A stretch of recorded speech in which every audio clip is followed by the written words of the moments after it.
So welcome everyone to Sunday Smile.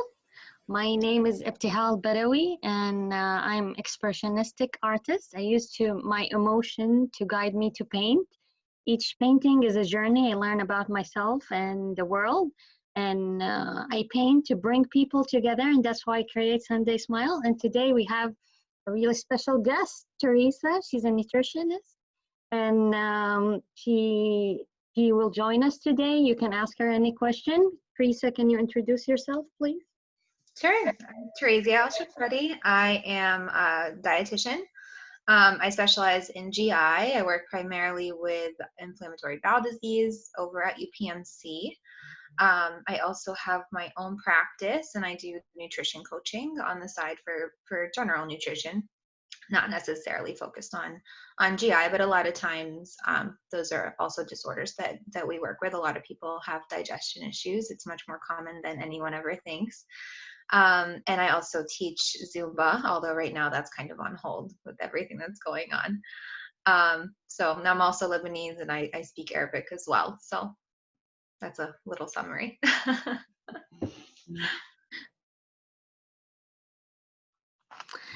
So what do you think now with the quarantines? Like, a lot of people are stress eating, and now we're getting into the green. So what's a good habit to return to eat, like not stress eating? What do you think? I saw a lot of stress in general at the beginning of everything, but at the beginning of lockdown. And the people who are stress eating are a little more vocal, but there's also a huge subset of people that could not eat as much. One, because they were too stressed, or two, because of finances.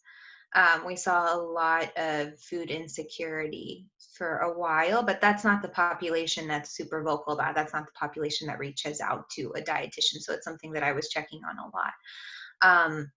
But in general, to return back to normal, whether you were overeating or undereating, it's a kind of a slow process. I think building a routine is key. So once someone builds a routine back up, that's why, before maybe they weren't eating as much, that because they had this routine set for themselves. Now they broke their routine, and there's not much to do at home maybe, or it feels good to eat, and it's not a bad thing. But now when they go back to their routine or build a new routine, it's easier to build meal times into place. Thank you. So Melissa, do you have any questions? Yeah, I was just thinking about, because I would say my habits probably got better during quarantine because, it's too easy to eat out, and then it wasn't easy to eat out. Do you have any suggestions for keeping those good habits as we get back into the busyness and the ease of eating out, as things get easier to go back to the bad habits too, not just the good ones? I think that the reason that people go out to eat and do those so-called bad habits is more so for a social aspect, right? But if we've adapted our social lives to a more private area, or our own homes and things like that, I think naturally it's going to decrease a little bit. And now even when we do go out to eat, if there's other habits that you've built other than not eating out, but let's say now you take a walk in the evening, well, those habits are going to still transfer into going out to eat, right? So even if you go out to eat and you're taking a walk in the evening, that's still better than eating pizza every night and then sitting on and watching TV, right? There's going to be that difference there. I think it's going to be an adjustment regardless, but I would focus on what habits can I continue to do, and let's say that's a walk every day, then keep up with the walk and don't stress too much about, oh no, I'm going out to eat once a week now. I didn't used to do that before. It's not as bad as you think, as long as it's not in the frequency you were doing it before this. Okay, thank you. And what do you think about when some people, when they go to the groceries and they bring the grocery, they spray everything, and having gloves, would that protect like from COVID-19? What do you think? So I'm not I'm not a scientist and epidemiologist, right? Like I'm not the one that would be able to tell you 100%. To be honest, I don't know that even they know 100% how it's spreading. I've been hearing mixed reports, but based on what we're telling our patients, washing your hands 100% top priority. I haven't seen any studies where it transmits through food, so it's not necessarily something where you have to worry about like people like making your food, more so than any other foodborne illness. But after a while, I know that it doesn't last on plastic or surfaces or things like that. I don't know how long technically. I've heard mixed reports. But I would say a safe bet is making sure after you put everything away that you wash your hands very well. Using gloves is another form of protection, but if you use those gloves and touch everything, then it doesn't matter, right? You still have to wash your hands. But otherwise, right now I'm still wearing a mask and our patients are still wearing masks. And, hand washing, sanitizing, that's kind of the number one priority. Thank you. And what do you think, what's a good proportion to eat? Like, because some people, how they eat and they're not full yet. So what do you think, when do we stop eating? What's the good proportion to eat to, to be healthy, to not overeat? That's $1 million question. I think every single person has a different answer to that. When I work with my clients, I don't teach them how much to eat. I teach them how to recognize when their body's telling them that's enough. And then depending on their goal, that's when we decide how much. So let's say to be satisfied, I need 2 pieces of chicken and a salad. I'm just throwing something out there. That's to be satisfied, right? If I eat another bowl of cereal with that, I'm going to gain weight. And if I eat one half less pieces of chicken, I'm going to lose weight, right? Yeah. So once they recognize, here's what I need, this is what my body's telling me I'm satisfied, here's how I can modify it. And then we add on the layer of, okay, well, I'm going to be hungry if I don't eat the rest of this chicken. Let me add a low-calorie, fibrous vegetable so that it fills me up without the calories. And I'm satisfied, but I've eaten less than what I typically do. Then we start working towards when someone has a weight loss goal. And then in the same regard, if, there's other goals that I work on, especially as far as digestion. So then we talk about how to add fibers, how to take away fibers, how to modify fibers, things like that. And same deal with any other goal that somebody might have. But that's where our starting point is. So I would argue that it's not me telling anyone, here's how much is good, here's how much is bad. I actually stay far away from making meal plans. I will do it depending on who I'm working with, especially my athletes. But I prefer to let somebody else decide for themselves how much is good and bad. And a question about when you talk about determining satisfaction from foods, because it's something that I've heard a lot is if you slow down, actually taste the food, let your stomach catch up with your mouth, that helps a lot for knowing when you're satisfied. First, is that true? And the second thing is when you talk about satisfied, do you see any difference between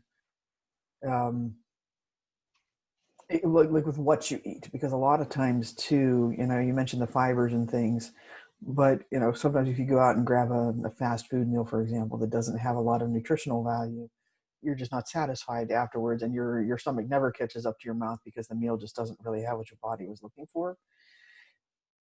What are some ways you can determine what satisfies you and what your body is looking for? All right, really good questions. The first one's really related to mindful eating. It's a concept where mindfulness is a concept in a lot of different therapies, but in nutrition therapy, we use it to help somebody understand that difference of am I satisfied, and how to create satiety or that feeling of fullness, and recognize it, because there's a very big difference between feeling full and then feeling like that tightness in the stomach where you're that's when people usually say, oh, I'm too full, right? Mm-hmm. But there's a point before that where you're actually satisfied, you're good, you don't really need any more food. And if you were to get up off the table, you don't feel that extra urge, but it's hard to identify until you practice it. That's why it's part of the therapy. Now, chewing slowly and taking your time with meals, those are all strategies, I guess you could say, to help your brain catch up. But our stomach is going to send a signal to the brain to say, hey, I'm good, I'm done. There's a lot of different hormones at play. Sometimes if we're really, really hungry, if food is really, really good, things can be overridden. So taking your time and chewing, that can help to build that practice. But if you're really, really hungry, if you have a delicious piece of pizza in front of you, that might not always work. A couple other tricks are to, sip on some water while you're eating. A lot of people get up off the table, but overall, learning more so about like, okay, I had a piece of pizza and I had some fiber on my plate and I had a little bit of fat on my salad because of the oils and stuff. Learning to understand that you need all of those macronutrients to be satisfied, that's what's going to help you to feel full. And then you start to build that practice. And then that leads into your second question of, why doesn't my fast food meal satisfy me? Well, it's the same deal. So if you're getting a lot of carbs and fats, the fats are going to satisfy you, but you're missing the fibers. There's probably protein in there. We do eat a good bit of protein in fast food. But you're still missing a lot of components. And then on top of that, a lot of times people are dehydrated. So there's all of these factors that have to kind of play a balancing act.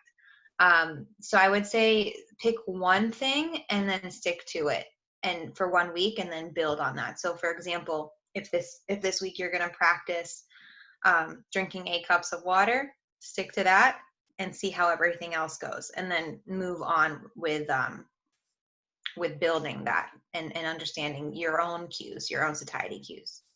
Okay, so one thing that I try to do most times is I try to drink a glass of water before my meal, because that's part of my trying to drink more water plan too. And it started out being more like, ooh, I forgot to drink my extra cup of water this morning, so I'm going to chug it before I have my meal.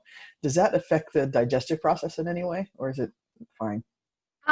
It affects it, but it doesn't have to be a bad thing. It will put volume into your stomach, basically. And when there's more volume in the stomach and you add additional volume with food, people who have issues with heartburn or reflux, that's when that could become problematic.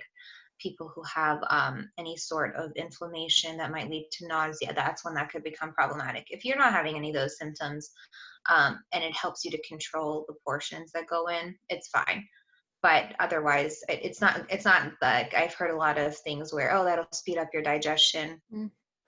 I've heard the opposite, because you dilute the stomach acids and then they don't work as well and things like that. And you don't get your nutrients, blah blah blah. And I didn't believe that. So, but it's now, nice if to water would nice to hear it from someone who knows. Water does not dilute that. It's a lot of there's a lot of pH talk these days, and our body does that work for ourselves. For us, we don't need to do it for it. Well, some people say the size of your plate, the size of your spoon will make you full. What do you think? Like when I put the same proportion of food and I put it in a small plate, it will look like the plate is full. And then when I see that, I can be full faster. What do you think? Will that make a difference? It's possible. For some people, it might help. I'd argue, though, that using a large plate filled with good fibers like vegetables and sometimes even like beans and things like that, you could have a lot of bulk on that plate. And then I might argue that you trick the brain into thinking you're eating a ton of food, and it's actually a quantity that's super high in fiber, low in fat and calories, and very nutritious. So yes, you could, if that's how you feel better, maybe that small plate effect works better for you, but I'd rather fill a larger plate with things that have more nutrients. And what do you think it's a good balanced meal? Like what do we need to have in our meal so it will be balanced? I always focus on a protein source, a lean protein source, and 2 plant-based foods. So plant-based food doesn't have to be a vegetable or a fruit. It could be like a grain is a plant-based food. So this might look like maybe a piece of salmon, which while it's fish, and yes, fish is a lean meat, salmon is very high in fat actually, but it's omega-3s, which are anti-inflammatory. Hello. Um, and then maybe you have a side of brown rice, which is a grain, and then maybe you have some broccoli or asparagus on the side. 2 plant-based foods, a protein, very filling and satisfying. And when I'm saying a side, I mean like half a cup maybe of the rice and a cup of the vegetables. I mean, it's pretty decent quantities. And what do you recommend? Some nutrition said like eat 5 meals a day or 3 meals, or what do you think? In what context? So we will have like breakfast, dinner, and lunch, and 2 snacks maybe. Like make the proportion smaller, but eat frequently so you don't feel hungry like every 3 hours or every 2 hours. Yeah, I do that with a lot of my clients when it works, especially for people who are trying to modify their weight. For my patients, I typically reduce all of their meal sizes so that they're all snack size, but I'll increase them to 5 or 6 a day. That's for better digestion for them, just because too much at once is hard for them to digest. And then for other people who I'm still working on to help them like understand portion sizes, I don't add the snack yet, because sometimes that means that they'll be eating too much, just because their meals are actually a lot larger and they don't actually feel full, or I'm sorry, they don't actually feel hungry come snack time. They're just kind of forcing themselves, and then I get the opposite effect. So it really depends on the person. But I would say ideally, if someone understands their hunger cues and their satiety cues, then they can determine their meal times, and sometimes they need that extra and sometimes they won't, and they'll know that. It's not for me to say. Thank you so much. I've heard some people say that is also to try to keep your blood sugar levels steady, so that you don't have the dips and bobs that make you think you're hungry even when you don't really need to eat anything. Yeah, that's why I asked what kind of context it was in, because a consistent carbohydrate diet is important for somebody who has diabetes. For somebody who doesn't have diabetes, it might help them if they're at risk for diabetes to keep the consistency. Meal consistency is important across the board, but whether or not it's 3 or 5, that's where that difference comes into play. Many people do need that snack in between, but if you already had a very large breakfast and then you plan on having a very large lunch and there's only 3 hours in between, your body still needs to digest them. But like I said, every single person is going to have a little bit of a different plan going forward. And especially if somebody has diabetes, there's specific numbers of carbohydrate they would have to get for every meal and every snack. It's a little bit different than saying you can have 3 or 4 meals a day. And what do you think about, is brown sugar better than regular sugar? Is sea salt is better than regular salt? So this isn't a scientific opinion. This is just my opinion. If a recipe calls for brown sugar, I'll use it. And if a recipe calls for regular sugar, I'll use it. I have both sea salt and iodized salt in my house. There's a reason there's iodine in our salt, because a long time ago people had a lot of thyroid issues. We need the iodine. So I have differing opinions on that. What's better? It's sugar is going to be processed as sugar. Salt is still going to go in as sodium.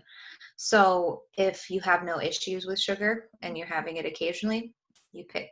If you're having no issues with blood pressure and you use salt occasionally in your food prep, you decide, right? We have plenty of salt going through our processed foods, so not worry about iodine these days. And some people like the taste of sea salt.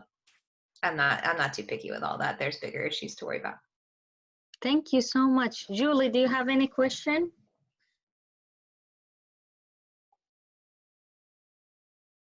Nope, we can't hear you. Looks like you're muted. You're muted. Oh. Did you talk about equal already? And Artificial the other sweeteners. saccharides? Can you hear me? Are you asking about artificial sweeteners? Yeah, because I use that all the time. I use it in my coffee in the morning.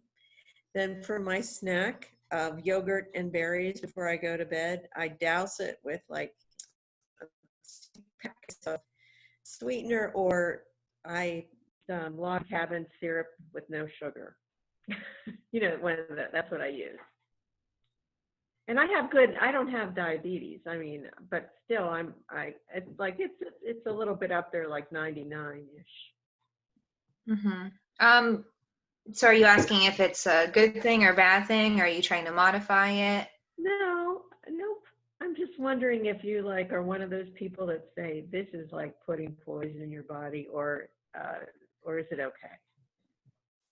So I stick to the science behind it. And according to the literature, I haven't seen enough studies to say that there's anything really bad. The studies that are finding some effects on, I think I saw on like amyloid deposits on the brain and Alzheimer's and things like that related to a specific sweetener. They were using very high quantities of that sweetener in rats.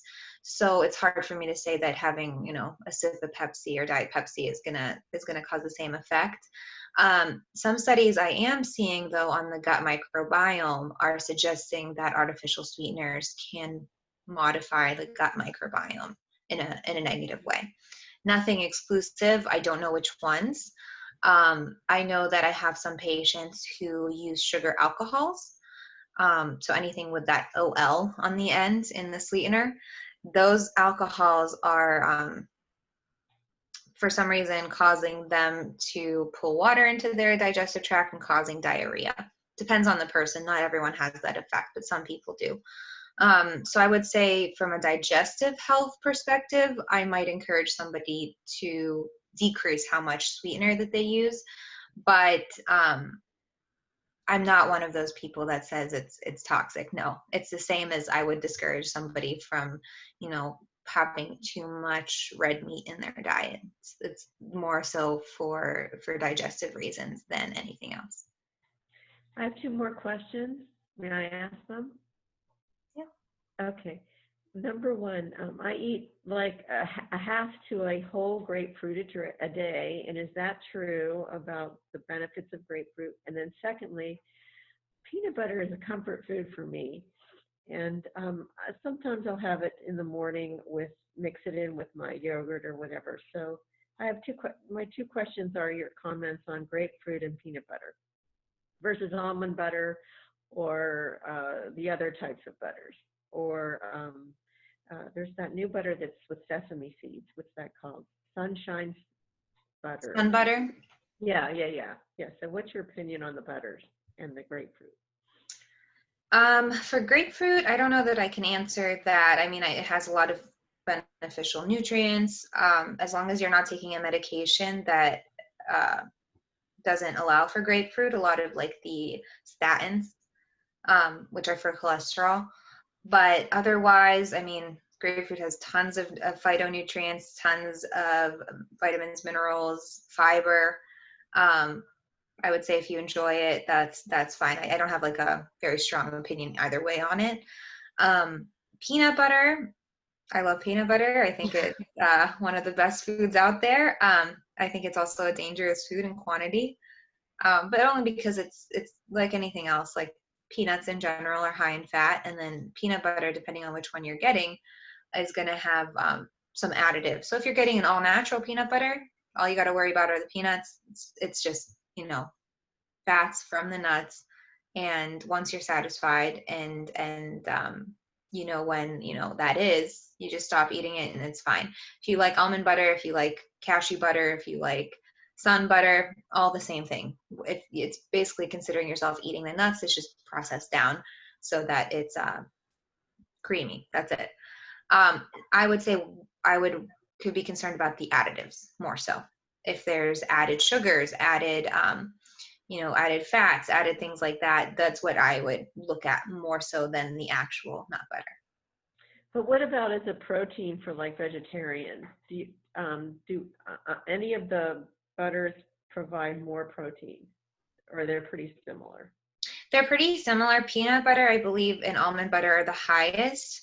But I could look that up. And I would say that, either way, if you're using it as a source of protein, it needs to be combined with other plant foods. It's not a complete protein source.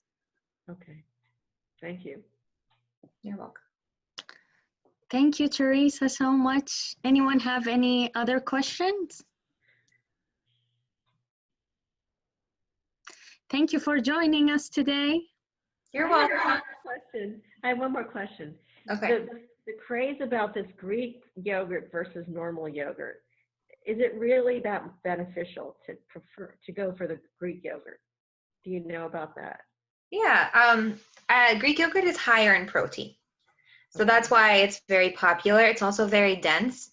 And for someone who has lactose intolerance, some people find it more difficult to process, and some people tell me it's easier on their stomachs than regular yogurt.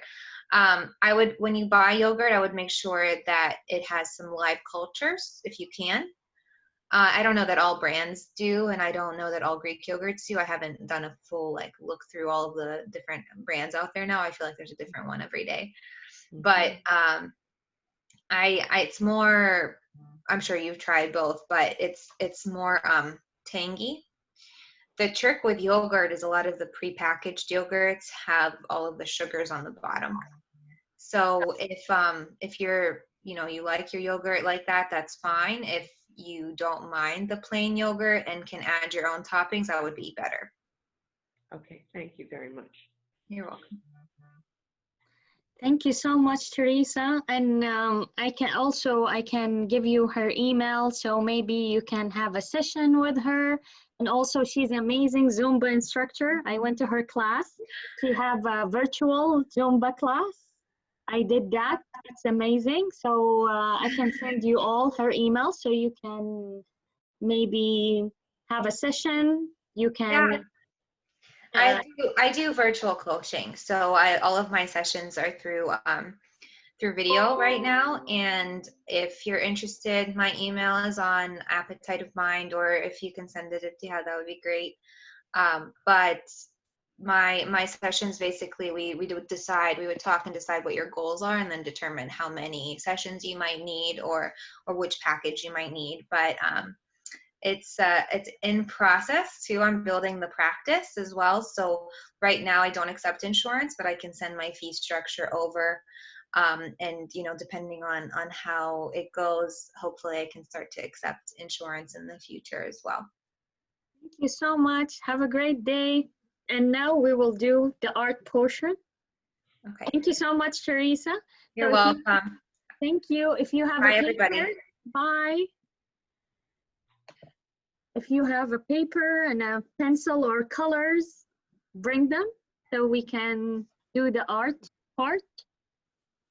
And Ebtihal, do you want us to log back out and then log in? Because my timer is telling me we have just over 5 minutes left. Small portion, it's not very, Okay. very long. So let's get a piece of paper and colors.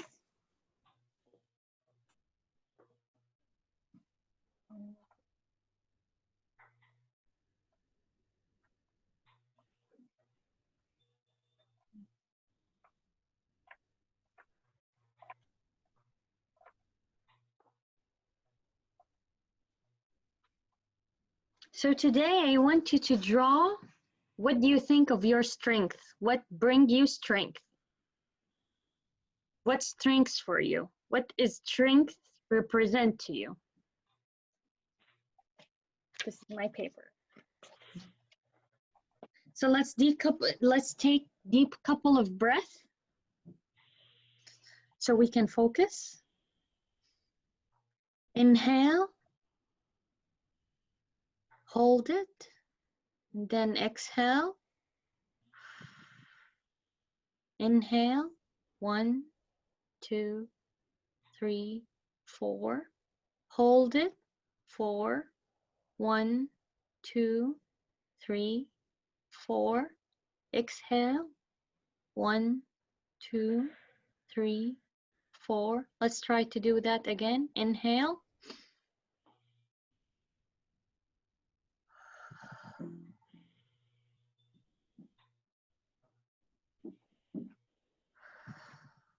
Let's focus on what things that represent strength to us.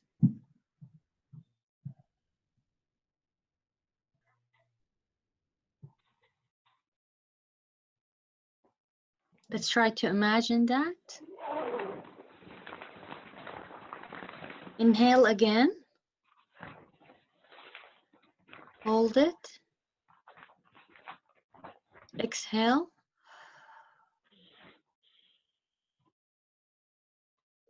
Now let's open our eyes, start to draw.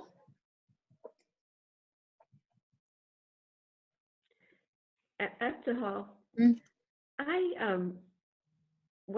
I painted a mural on my garage in the city, and that gives me a lot of strength. How do I show it to you? You can send me a picture. But in this session, how do I do that? If you have a picture, I can share it with everyone, I think. Oh, okay. I'll send it to you then. I can open the email. share. I opened the share screen, so if you put it on your screen, everyone can see it. Okay. I'm losing you right now. I don't know what's going on here. Wait. Okay. You share. So, okay. Oh, good. Yes. That's great. No.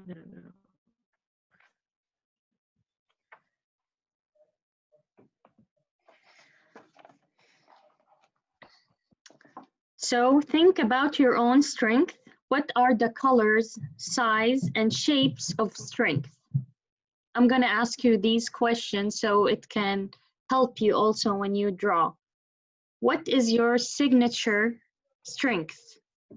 How does this strength help you?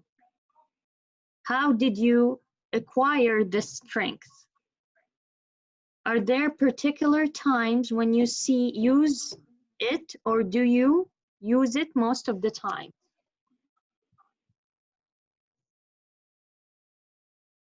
Because sometimes in our daily life, we feel like weakness. So when we think about the things that bring strength to us, it will empower us.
So did you know how to? I sent it to you.